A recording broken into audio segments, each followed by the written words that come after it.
প্রিয় দর্শক, আসসালামু আলাইকুম। দর্শক, আপনাদের প্রীতীয় শুভেচ্ছা জানিয়ে শুরু করছি আমাদের আজকের প্রতিবেদন। তো দর্শক, দেখতেই পাচ্ছেন আমাদের সামনে এক আপু দাঁড়িয়ে আছে। আমরা তার গল্পটা শুনবো, জানবো আপু কেন আমাদের ইউটিউবের মাঝে আসলেন, তিনি কি বলতে চান। আপু আসসালামু আলাইকুম, কেমন আছেন? যাক, ভালো থাকলে ভালো। আপনার নাম কি? ঝুমুর। মাশাআল্লাহ। পায়ে কি পরেছেন নূপুর? না ভাই, ওগুলা পড়ি না। ওগুলা পরেন না? কেন পরেন না? অভ্যাস নেই।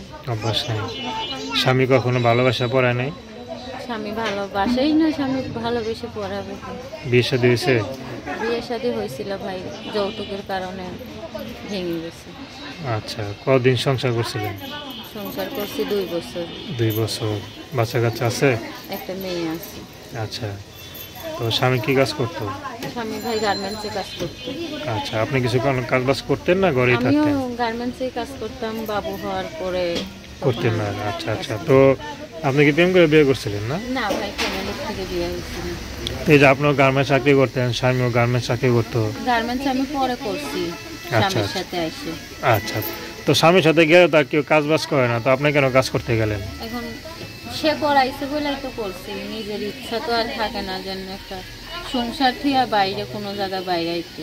আচ্ছা আচ্ছা, তো টাকা পয়সা দরকার, স্বামীর ইনকামে চলতো না, এই জন্য আপনি কাজ করতেন না? আচ্ছা, তা এখন কি স্বামী কেন চলে গেল আর কি বলেন তো? আমি চলে গেল ভাই, যৌতুক দেওয়ার কথা ছিল, দিতে পারে নাই। বাবা মা গরিব মানুষ। কত টাকা যৌতুক দেওয়ার কথা ছিল? 2 লাখ টাকা যৌতুক দেওয়া। 2 লাখ টাকা তো অনেক টাকা, এত টাকা দেওয়া সম্ভব? ওটাই ভাই, এখন বড় ভাই কিছু দেয় না, বাবা মারেই দেখে না, সে কি আর অত টাকা দেবে? বাবা কি করে?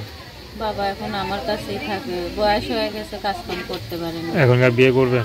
এখন বিয়ে করবো ভাই, যদি তো আমার বাচ্চারা দায়িত্ব নিয়ে পাশে দাঁড়ায়, সব কিছু মাইনা নিতে পারে, তাইলে মনের মতন হলে বিয়ে সাথে করবো। দর্শক, আপনার ঝুমুর আপু কথা শুনলেন। তার নাম্বারটা 01793742425।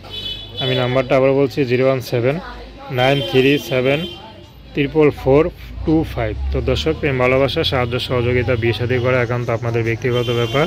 তো আসুন আমরা 5 ওয়াক্ত নামাজ পড়ি, সর্বদা দেশের সেবা করি। আসসালাম।